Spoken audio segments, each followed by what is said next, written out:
खा नहीं सकती, फिर तुम किसी और का दर्शन करके क्या करोगी? तुम खुद ही आत्मा होगी। अध्याय 3 17वां श्लोक।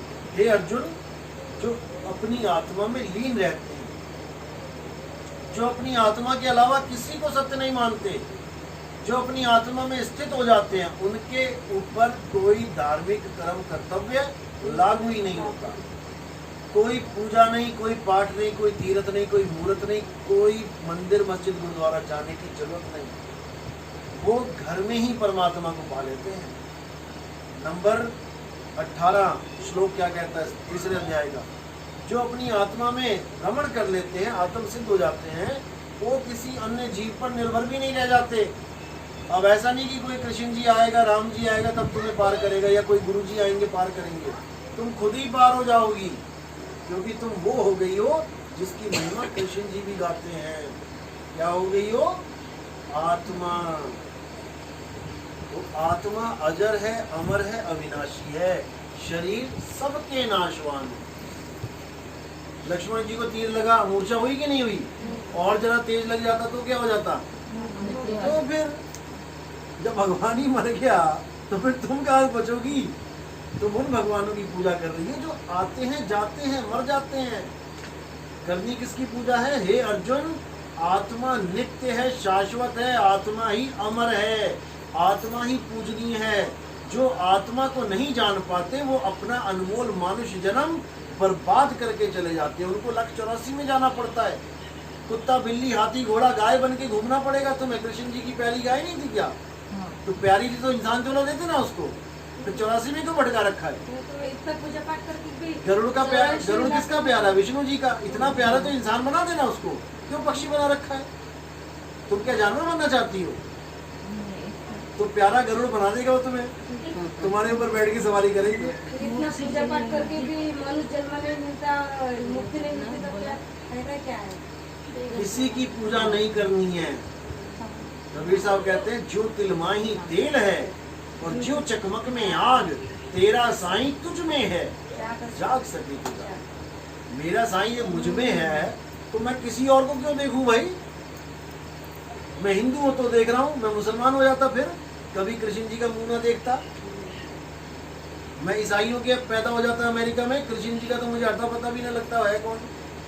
ये एस्कॉन वाले जाते ढोल की पीटते हुए, तब मैं समझता कि अच्छा कृष्ण जी भी कोई है। आते हैं अंग्रेज नाचते हुए, लेकिन वो भी क्या नाच रहे हैं?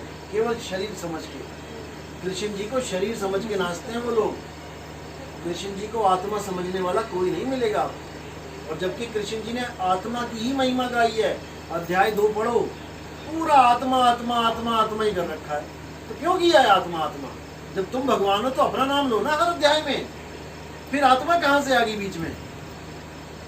अपना नाम उन्होंने तब लिया है जब तुम आत्मा को ना जान पाओ, तुम आत्मज्ञानी ना हो पाओ, तो मेरी शरण में आ जाओ कि कम से कम पूजा करते रहो। अब बिना कोई गलत काम करने से अच्छा है किसी की पूजा कर लो। लेकिन ये काम है अज्ञानियों का, मूढ़ लोगों का, अल्प बुद्धियों का।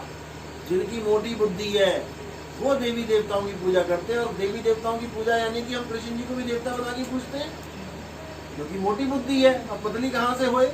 जब तक गुरु नहीं मिला, जब तक वो पतली होगी भी नहीं। इसलिए बोला है कि गुरु बिन पढ़े जो वेद पुराना, सार न जाने रहे अज्ञान।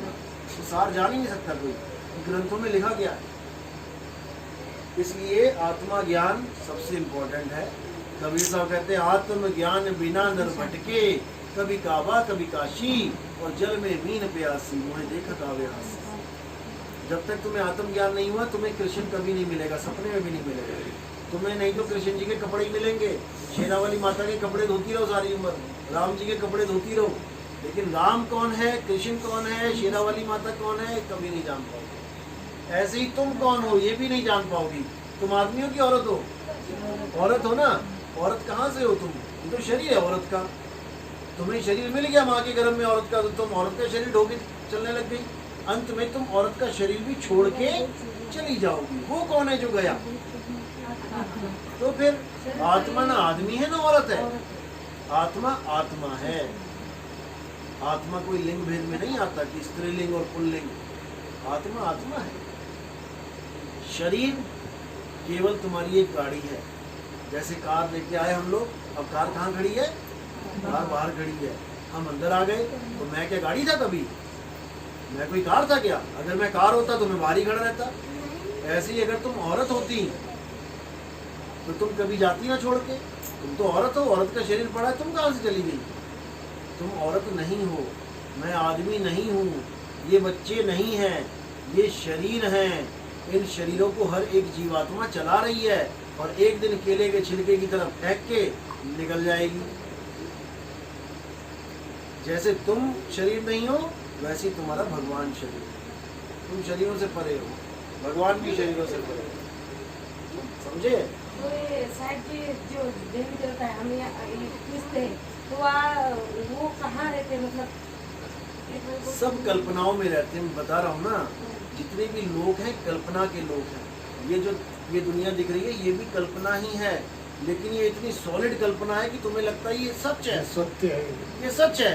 जब तुम सपने में जाती हो, सपने में गई ना, जब शेर दिखता है, सांप दिखता है तो भागती है ना। क्यों भागती हो? वो तो सपना है। क्यों भागती हो? तो सपना है। लेकिन तुम्हें वहां याद ही नहीं रहता कि वो सपना है, तुम्हें लगता है यही सत्य है। ऐसे ही ये भी एक सपना है, लेकिन तुम्हें लग रहा है नहीं ये सत्य है। बस बात इतनी सी है। आत्मा को कैसे पहचाने? आत्मा को पहचानेंगे तब, पहले आत्मा को जानेंगे, आत्मा के गुण पहचानेंगे, आत्मा होती कैसी है। आत्मा कोई आदमी और औरत नहीं होती। मैंने फोटो शेयर की थी ना एक कल स्टेटस पे, वो आत्मा घूम रही है। नहीं पता। गीता है किसी के पास? इसका